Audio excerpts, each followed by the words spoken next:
വിശ്രാമത്തോടു നടകൊണ്ടിരൂതന്മാരും സാകേതപുരിമുക്കു ഭൂപാലൻ തന്നെ കണ്ടു ലോകൈകാധിപൻ കയ്യിൽ കൊടുത്തു പത്രമതും സന്ദേശം കണ്ടു പങ്ക്യാസനന്ദനൻ താമിനി സന്ദേഹമില്ല പുറപ്പെടുകെന്നരുൾ ചെയ്തു.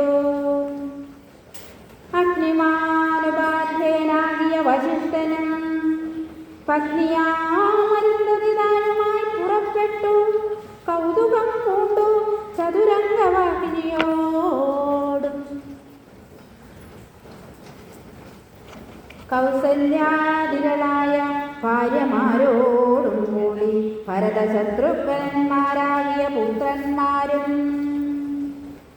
പരമോത്സവയോഗ്യവാദ്യ കോശങ്ങളോടും മിഥിലാപുരമകം പൂക്കിതു ദശരഥൻ മിഥിലാധിപൻ താൻ ചെന്നെതിരേറ്റുകൊണ്ടാൻ വന്നിച്ചു. ശതനന്ദനൻ തന്നോടുകൂടെ ചെന്നു വന്ദനാം വശിഷ്ഠൻ ദത്തൻ പത്നിയെയും അർഘ്യപദ്യാദികളാൽ അർപ്പിച്ചു യഥാവിധി സൽക്കരിച്ചതു. യഥായോഗ്യമൂർവീന്ദ്രൻ താനും രാമലക്ഷ്മണന്മാരും വന്ദിച്ചു പിതാവിനെ സാമോദം വശിഷ്ഠനാമാചാര്യ പാദാബ്ജവും തൊഴുതു മാതൃജനങ്ങളെയും യഥാക്രമം തൊഴുതു ശ്രീരാമപാദാംബുജവനജന്മാർ തൊഴുതു ഭരതനെ ലക്ഷ്മണകുമാരനും തൊഴുതു ശത്രുഘ്നനും ലക്ഷ്മണപാദോംബുജം വക്ഷസി ചേർത്തു താതൻ രാമനെ പുണർന്നിട്ടു ലക്ഷ്മണനെയും ഗാഢാശ്ലേഷവും ചെയ്തിടിനാൻ.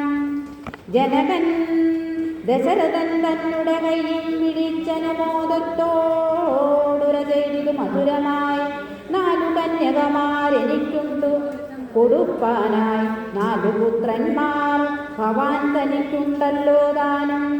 ആകയാൽ 4 കുമാരന്മാർക്കും വിവാഹം ചെയ്താകിലോ നിരീപിച്ചാലേതുമേ മടിക്കേണ്ട.